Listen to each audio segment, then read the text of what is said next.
Entonces, la semana pasada, hermanos, hablamos acerca de dos efectos positivos del amor del Padre en la vida de su Hijo.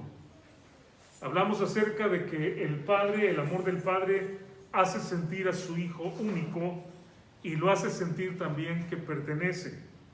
Estas dos enseñanzas, hermanos, no fueron enseñanzas al azar, no es que nada más inventemos algo y se nos ocurra algo, sino que de verdad tenemos que entender que todo lo que hacemos, hermanos, como hijos de Dios, tiene que venir de la teología. Bueno, ¿a qué me refiero cuando hablo de la teología? Del estudio de Dios. Eso es lo que estoy diciendo. Si en algún momento me escucha decir la teología sobre algo, estoy hablando del estudio de Dios, del conocimiento de Dios. Porque Él es nuestro ejemplo, Él es a quien nosotros seguimos y entonces aprendemos de lo que Él es. No se trata de hacer lo que se nos ocurra, ni se trata nada más de inventar algo novedoso para llamar la atención, sino de ir a la Biblia, de estudiar las Escrituras profundamente, de conocer a Dios en las Escrituras y entonces a través de ese conocimiento tener esas aplicaciones para nuestra vida. Esta mañana hablaba con mi esposa y le decía que cuando alguien, de repente yo he escuchado gente que dice, es que Dios me ha dado revelación y tengo nueva revelación. No existe una nueva revelación, por cierto, para los que me escuchan. La revelación de Dios es esta. Dios decidió revelarse, inspiró hombres para darnos su palabra. Lo que hacemos hoy en día los predicadores no es decir algo nuevo, sino enseñar lo que está en la Biblia. Cuando usted escucha a alguien que dice que revelación, está utilizando mal los términos. Nosotros pedimos a Dios no revelación, iluminación pedimos para entender el pasaje que ya está revelado y poderlo explicar a los hermanos y poder tomar aplicaciones de ahí. Esto es muy importante, hermanos, porque a veces hay términos que se dicen bastante mal y a veces hay gente que cree que Dios le está hablando y diciendo un mensaje cuando Dios ya nos habló. Sí, Dios nos está hablando, pero aquí, aquí está la palabra de Dios. Tomamos entonces esta frase de Mateo 3:17, ¿verdad? Que dice, este es mi Hijo amado en quien tengo complacencia. Y de ahí tomamos dos enseñanzas la semana pasada, imitando el amor de Abba. Es lo que hemos estado, pues ya llevamos varias semanas hablando de Abba Padre. Pero vamos al tercer efecto, del efecto positivo del amor del Padre en la vida de su Hijo. Y para esto, hermanos, ¿se acuerdan que vimos hace 2 semanas, la semana pasada, vimos un pasaje en Isaías 42:1 que dice así, lo repito, he aquí mi siervo, yo le sostendré, mi escogido en quien mi alma tiene contentamiento. Y era la profecía de Isaías que después el Señor Jesucristo escucha y se cumple en Jesús cuando el Padre dice, este es mi Hijo amado en quien tengo contentamiento. Y dice, he puesto sobre él mi espíritu, y después dice, él traerá justicia a las naciones. Y en esta frase final, él traerá justicia a las naciones, es donde yo baso este pensamiento que quiero compartir el día de hoy, del que quiero hablar, es el tercer efecto positivo del amor del Padre en la vida de su Hijo, es que tiene un plan para su Hijo. Tiene un plan para su Hijo. En otras palabras, nosotros como padres tenemos que tener planes, metas para la vida de cada uno de nuestros hijos o de cada una de nuestras hijas. El plan de Abba para su hijo era que él sería el Mesías, el escogido. Implicaba un trabajo, implicaba una vocación, implicaba algo que nadie más podría hacer sino solamente el Señor Jesucristo. Ya lo he predicado anteriormente, y en ningún otro hay salvación, porque no hay otro nombre bajo el cielo dado a los hombres en que podamos ser salvos. Hechos 4:12. Y ese texto aclara perfectamente, y no lo voy a volver a predicar, pero ese texto aclara perfectamente que solamente hay uno, que es el Salvador. No hay dos, no hay más. En ningún otro, y no hay otro nombre. ¿Se acuerdan de esas palabras griegas que veíamos? No hay otro igual a Él, no hay otro diferente a Él que pueda salvar. El único es el Señor. Ese era el plan para nuestro Señor Jesucristo. Había un plan. Él trajo justicia, y de verdad, como dice Isaías, que Él traerá justicia a las naciones. Cuando uno cree en Jesucristo, hermanos, de veras que es cuando somos realmente justos. Cuando no creemos en Cristo somos completamente egoístas, ¿no? Todo es para nosotros, todo lo que yo quiero. Solamente cuando tenemos a Cristo venimos a tener esa justicia. El Señor Jesucristo cumplió ese plan. Y podemos decir, hermanos, sin lugar a duda, que nada en la vida de nuestro Señor Jesucristo fue improvisado. Nada fue algo que surgió de casualidad. De hecho, hay más de 365 profecías, y a lo mejor Leo y Mari se acordarán del semestre pasado cuando les estábamos viendo en el seminario acerca de las profecías del Señor Jesucristo, que hay de hecho mucho más, se cumplieron, pero hay mucho más acerca de Él, y estas se cumplieron, ¿verdad? Profecías respecto a la anunciación del Señor, al lugar de nacimiento, a su ministerio, a su muerte, profecías referentes a su resurrección, a su ascensión a los cielos, y todavía estamos esperando que se cumplan otras en cuanto a la venida, a la segunda venida de nuestro Señor Jesucristo. Es decir, había un plan completamente preparado por Dios que se ha ido cumpliendo al pie de la letra. Sin embargo, nosotros, hermanos, cuando tenemos a nuestras hijas o cuando tuvimos a nuestras hijas, no teníamos idea de lo que iban a hacer. O sea, es muy diferente, ¿no? No sabemos. En el Señor Jesucristo había todo un plan ya, y obviamente Dios tiene un plan para nuestras hijas, pero yo como papá no lo sé. Y por eso está la necesidad que tenemos de buscar a Dios, para que Dios nos indique qué es lo que debemos de hacer. Y hay un ejemplo muy bonito en el Antiguo Testamento, hermanos. Vamos al libro de Jueces. Y en el libro de Jueces está, después de Josué, en el capítulo 13, hermanos. Y voy a leer, de hecho, del versículo 1 al 12, aunque después pues me centraré en el versículo 8 y en el 12. Pero dice así, Jueces capítulo 13: los hijos de Israel volvieron a hacer lo malo ante los ojos de Jehová, y Jehová los entregó en mano de los filisteos por 40 años. Ya había un hombre de Sora, de la tribu de Dan, el cual se llamaba Manoa, y su mujer era estéril y nunca había tenido hijos. A esta mujer apareció el ángel de Jehová y le dijo: he aquí que tú eres estéril y nunca has tenido hijos, pero concebirás y darás a luz un hijo. Ahora pues no bebas vino, ni sidra, ni cosa inmunda, pues he aquí que concebirás y darás a luz un hijo, y navaja no pasará sobre su cabeza, porque el niño será nazareo, es decir, dedicado a Dios, que por cierto la evidencia de esto era precisamente que nunca le cortaban la cabellera, la barba también, y también su alimentación. Jamás tenía que probar frutos de la vid, ni tenía que tomar vino, ni sidra, ninguna cosa así. A Dios desde su nacimiento, dice, él será nazareo, y él comenzará a salvar a Israel de mano de los filisteos. Y nada más aclaro que la fuerza de Sansón no estaba en su cabellera, sino en esta dedicación a Dios. Cuando se rompe su voto, que es cuando le cortan la cabellera, es cuando pierde la fuerza, porque el pasaje dice en el capítulo 16 que Jehová se apartó de él. Nada más lo aclaro por si alguien que me está oyendo está preguntándose y interesado más en las cabelleras de Sansón que en lo que estamos ahorita viendo. Y la mujer vino y se lo contó a su marido, a Manoa, ¿no? Se llamaba el marido, diciendo: un varón de Dios vino a mí, cuyo aspecto era como el aspecto de un ángel de Dios, temible en gran manera, y no le pregunté de dónde, y no le pregunté, perdón, de dónde, ni quién era, ni tampoco él me dio su nombre. Y me dijo: he aquí que tú concebirás y darás a luz un hijo, por tanto ahora no bebas vino, ni sidra, ni comas cosa inmunda, porque este niño será nazareo de Dios desde su nacimiento hasta el día de su muerte. Versículo 8, hermanos.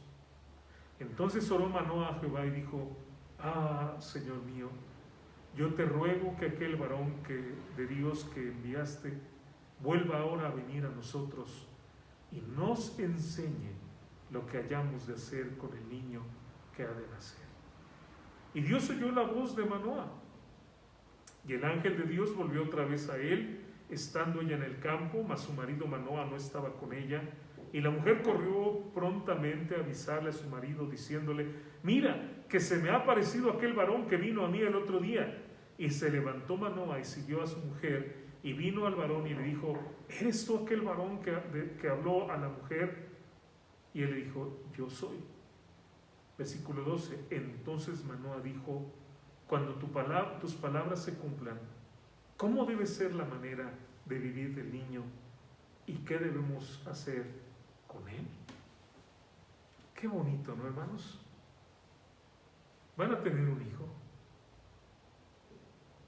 Y yo pienso en nuestra cultura, alguien va a tener un hijo y lo primero que piensa es la gran fiesta que va a hacer, ¿no? Para anunciarle a la gente, la comida. La gente piensa en la ropa, ¿verdad? Ahora las chambritas que le vamos a poner. Pero este hombre llamado Manoah, un hombre que ama a Dios, ¿en qué piensa? Señor, indícame qué debo de hacer con este hijo. Indícame cómo debo de guiar la vida de este hijo, Señor, porque yo no lo sé. Yo no tengo idea.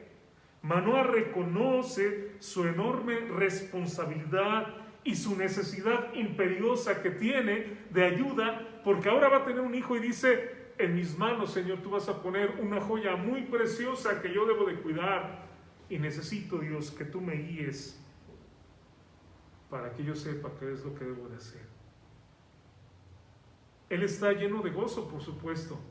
Su esposa era estéril, es su primer hijo, está muy contento, pero no permite que ese gozo, ¿verdad?, lo lleve, no sé, a empezar a comprar, podría yo pensar, pañales y cosas y fórmula y todo esto, sino lo primero que está pensando él: Dios, dame dirección en cuanto a mi hijo.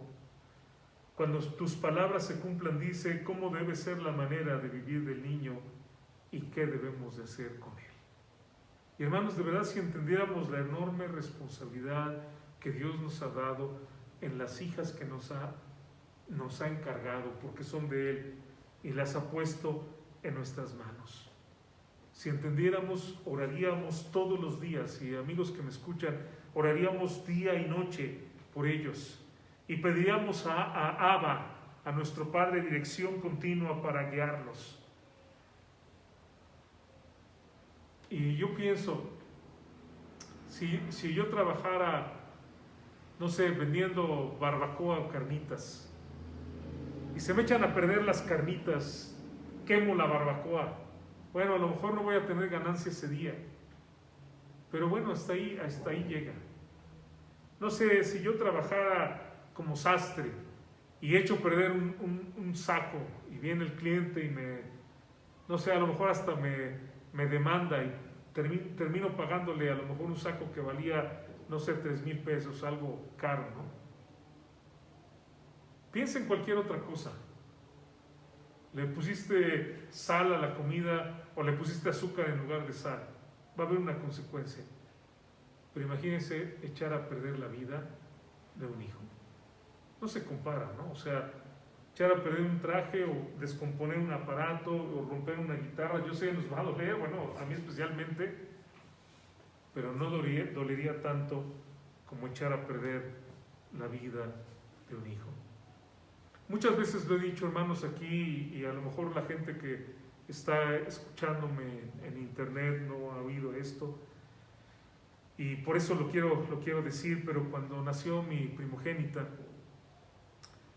pasé largas horas orando y llorando, pidiéndole a Dios ayuda, porque pensaba yo: Señor, si yo me equivoco en guiar a mi hija, puedo echar a perder su vida. Pensaba yo, una decisión mía, una tontería que yo haga, una irresponsabilidad, va a dejar a mi hija marcada. Ante mí, hermanos, estaba una hoja de papel en blanco que no se había escrito absolutamente nada. Y Dios me había dado a mí la gran responsabilidad del tintero y la pluma para empezar a escribir en esa vida.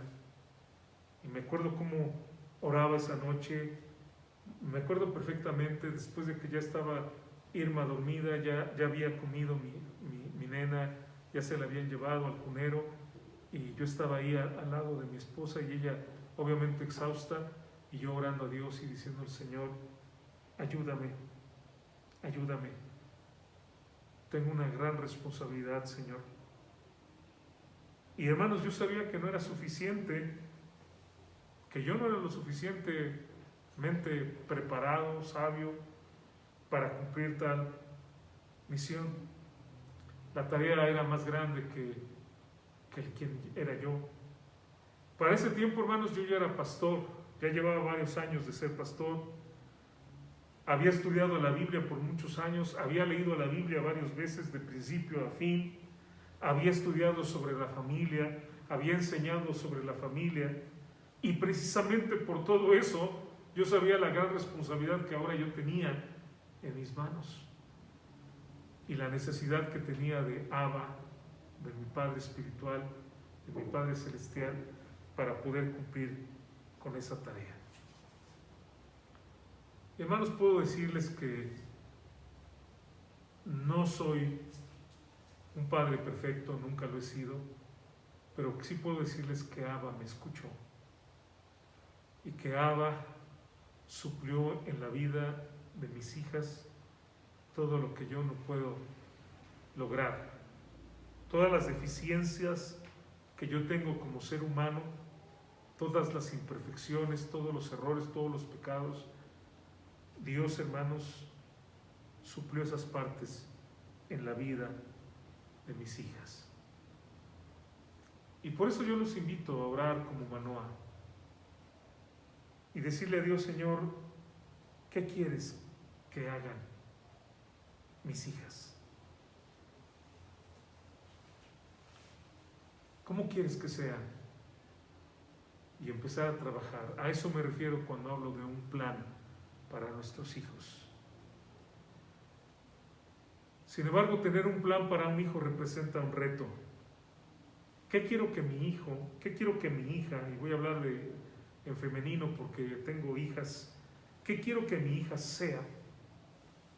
Bueno, ¿qué quiero que sea? Primero quiero que sea salva. Yo quiero que mis hijas, y esa fue una de las cosas que siempre oré, que a la brevedad, a la edad más temprana fueran salvas.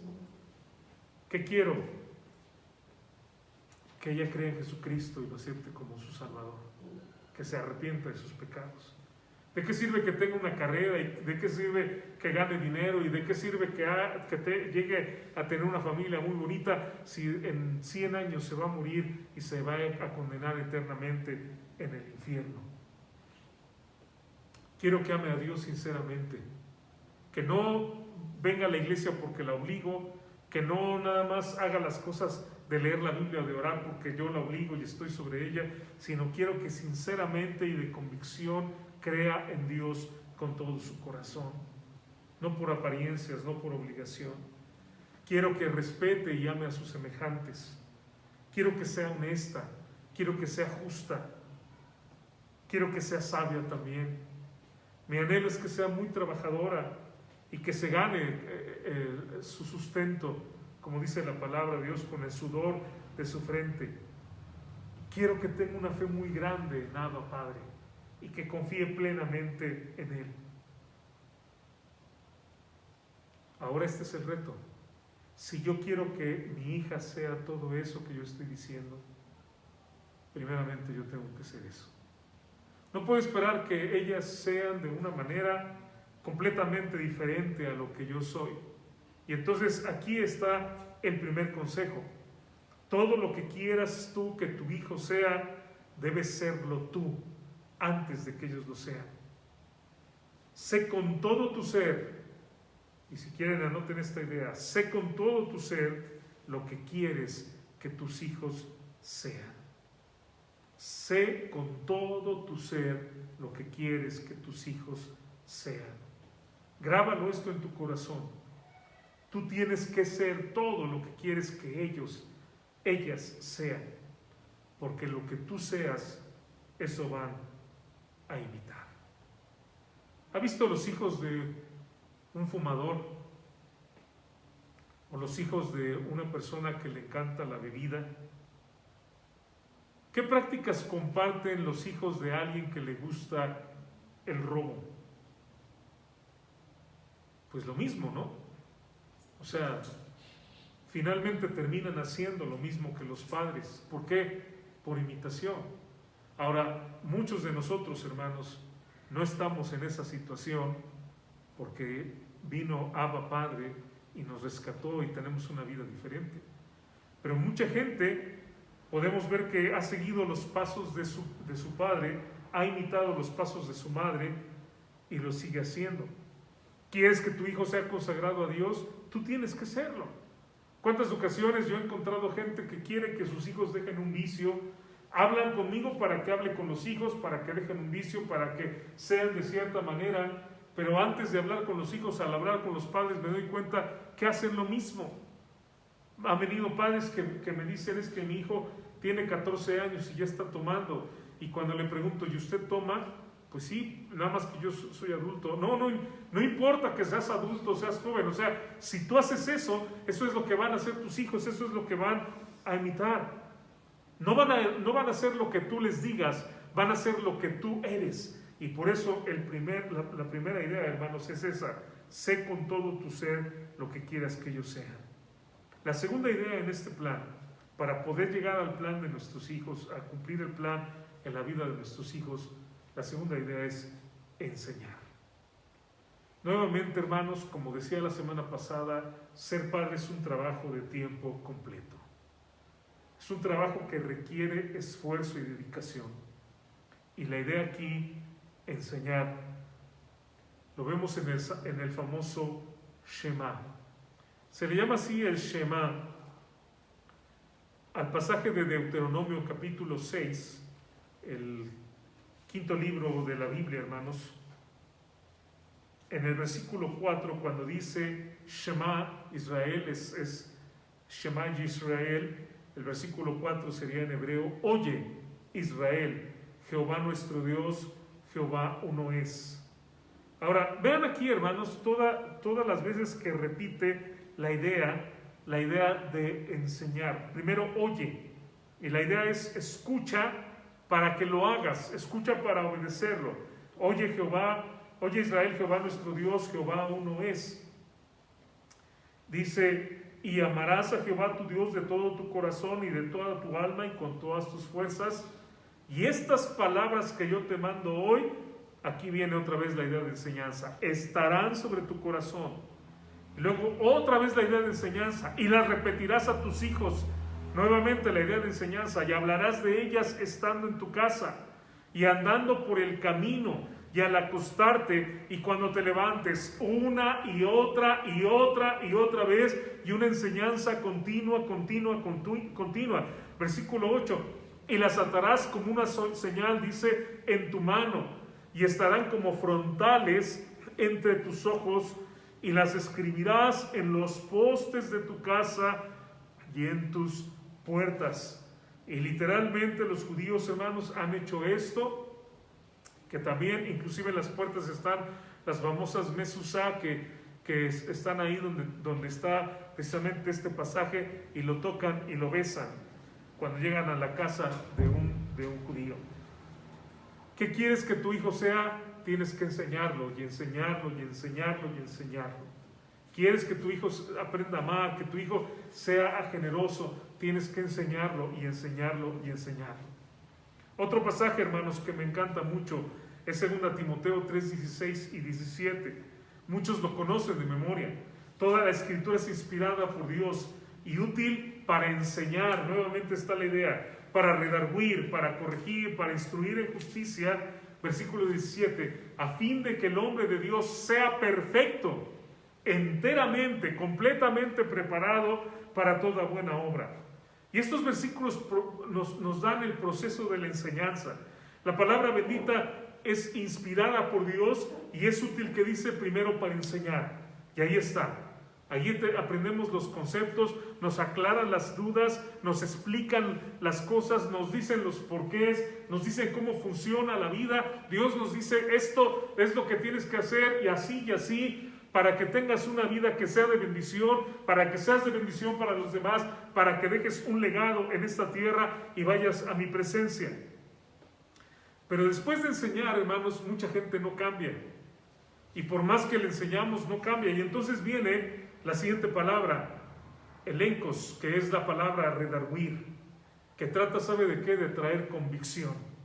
Cuando no nada más me enseñan y yo escucho y como dicen las mamás, me entra por un oído y me sale por el otro, sino que ahora yo tomo esas ideas y las hago mías. Y ahora lo creo y tengo una convicción. Y amo a Dios de corazón y leo su palabra porque me agrada y veo la mano de Dios en mi vida y sigo caminando con Él. Y esa es la convicción del Señor en nuestro corazón. Sin embargo, aunque reconozco su palabra y es mía, va a haber momentos en los que caigo. Y entonces, ¿qué viene? La corrección. Útil para enseñar, para redarguir, y ahora es útil para corregir. Porque aunque yo ya confío en Dios de todo mi corazón, de repente voy a tener caídas. Y de repente voy muy bien y caigo. Pero no me quedo ahí tirado. Ahora me levanto. La palabra de Dios me levanta, me vuelve nuevamente al camino. Y después de eso, hermanos, necesitamos más instrucción. Y dice, para instruir en justicia. Y este proceso, hermanos, se repite una y otra vez. Mes tras mes, semana tras semana. Tal vez durante todo el día se está repitiendo una y otra vez. ¿Con qué propósito, hermanos? ¿Para qué? Hasta que se cumpla la meta. A fin de que el hombre de Dios que dice sea perfecto, enteramente preparado para toda buena obra. ¿Cuál es el propósito? Que seamos maduros, que seamos estables en el Señor, que estemos capacitados, que estemos entrenados para toda buena obra. No se trata, hermanos, para hacer de vez en cuando algo bueno, ¿no? O como el otro día escuchaba una señora que decía, es que mi hijo no es tan malo. No se trata de que no es tan malo. No se trata de decir, es que, fíjense que mi hijo, qué buen muchacho es que nada más toma aquí en la casa. Se echa nada más su 24, pero aquí en la casa no sale, no hace nada malo. No se trata de eso. Dice el texto que esté completamente preparado para toda buena obra. No para que de chiripada hizo algo bueno, sino para que haga completamente, hermanos, la voluntad de Dios. Para cualquier momento que se requiera, Él pueda actuar en base a los principios de Dios. Eso es lo que creemos, ¿no? Yo no espero que mi hija, y de hecho no lo hacen, ¿verdad? Mis hijas, pero no espero que ninguna de mis hijas nada más digan, pues nada más me tomé unas cuantas copitas. No tienen por qué hacerlo. Y aunque me escuche gente que ya sé que hoy en día lo ven como si nada, yo creo en Dios que tenemos que buscar ser más santos, que ver qué tanto puedo hacer, qué tan lejos puedo llegar de Dios sin alejarme completamente. Creo que tenemos que buscar una vida de santidad, que para mucha gente le parece una exageración. Ay, ¿a poco no toman ni una cerveza? No, pues ni una cerveza. Ay, ¿a poco no dicen ni una mala palabra? No se les escapa. Pues no. Ese es el estándar que Dios quiere de nosotros. Y por eso es de lo que estamos hablando. ¿Entienden, hermanos? Estar preparados para toda buena obra en todo momento. Entonces necesitamos enseñar. Y la tercera idea, necesitamos tener un plan. Así como Abba tenía un plan para el Señor Jesucristo y tiene un plan para nosotros, y Él está trabajando, ¿no? El que comenzó la buena obra, dice Filipenses 1:6, la perfeccionará hasta el día de Jesucristo. De la misma manera, hermanos, puedo decir que tenemos que tener un plan para nuestras hijas. Ellas necesitan estructura, necesitan límites, necesitan expectativas. Hay cosas que deben hacer, hay cosas que no deben hacer, hay horarios que deben de seguir. Una de las cosas, por ejemplo, aquí es muy bueno el hábito de la puntualidad y es algo que siempre estamos en México hablando de eso, ¿no? La puntualidad mexicana. ¿Por qué nos conocemos por impuntuales, no? En lugar de decir somos puntuales, no. Siempre hasta decimos puntualidad mexicana o inglesa. Hay prácticas que se convierten en hábitos familiares, hermanos, y tenemos que hacerlo así. Hay cosas que los niños, como decía hace un momento, no deben de hacerlo, pero tampoco los adultos. O sea, son cosas malas para ambos. Y ahí los hijos tienen que entender el significado de la palabra no y saber que la obediencia es para su protección. Que cuando les pedimos que hagan tal o cual cosa es para bendición de ellos mismos. ¿Qué más? ¿Qué otras metas puedo tener para ellos? Bueno, ya lo dije hace un momento, que sean salvos. Y si no son salvos todavía, tengo que estar continuamente hablándoles para ver si llega el momento, porque cuando son muy chiquitos, nacen en un hogar cristiano, pues a veces no entienden el concepto de pecado, muchas cosas, y entonces tengo que estar con ellos continuamente, que Dios me dé la gracia para tener el momento de compartirles de Cristo, bautizarse, servir a Cristo, vivir para Dios, asistir a la iglesia, debe ser parte de su vida, leer la Biblia, orar, compartirle a la gente de Cristo. Son metas que yo puedo tener para con ellos. Darle a Dios su tiempo, darle a Dios su talento. Me dio mucho gusto esta mañana ver a Mela escribiendo el versículo allá afuera y luego verla tocando aquí el pandero. Sus talentos, usarlos para Dios. Algo que también hacen nuestras hijas, ofrendar a Dios, ¿no? No solamente le dan talento y tiempo, sino también dan de sus ofrendas de su dinero para Dios. Tengo que enseñarles también eso, ¿verdad? Que amen a Dios, que amen la iglesia, que no sean avaros y que confíen que Dios va a proveer todo lo que haga falta. Que respeten a Dios y lo amen sobre todas las cosas. Que lea, que medite la Biblia todos los días, ore todo el tiempo. Que sea una luz para su prójimo. Creo que es una buena cantidad de metas, ¿no? Y planes para nuestras hijas. Y bueno, podría seguir hablando, pero ya voy a dejar aquí. Pero quiero que se queden con esa idea. Es trabajo. Y necesitamos, hermanos, primeramente ser lo que queremos que nuestras hijas sean. En segundo lugar, necesitamos enseñar. Y en tercer lugar, tener un plan. Y ir logrando los objetivos para que Dios haga la obra en la vida de nuestras hijas. Por supuesto, no solamente yo debo de enseñarles a ellas, pero necesito yo estudiar. ¿Qué es lo que quiere Dios para mis hijas? Y hemos hablado de cosas generales, pero hay otras cosas. ¿Con quién se van a casar? ¿Qué carrera van a estudiar? ¿A qué se van a dedicar en su vida?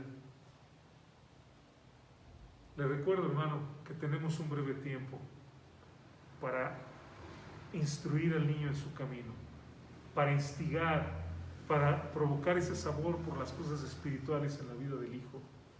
Y aun cuando fuere viejo, no se va a apartar de él. Pero el trabajo que hagamos, hermanos, va a traer como resultado una de dos. O una vida de gozo, una vida de alegría como padre, como abuelo, cuando digas, bendito Dios por mis hijas, lo que Dios ha hecho en ellas y lo que sigue haciendo y que Dios siga usándolas. O una vida, hermanos, de dolor, de sufrimiento, de remordimientos. ¿Por qué no hice? ¿Por qué no dediqué tiempo? Y ahora ya se desbalagó y ahora hay que irlo a sacar de la cárcel y ahora ya se metió en otro problema. Eso va a depender, hermanos, del trabajo que hagamos. Gracias a Dios que tenemos a Abba para ayudarnos. Y hermanos, como ven, lo necesitamos. Que como Manoah, tú y yo continuamente le pidamos a Dios, Señor, enséñame lo que debo de hacer.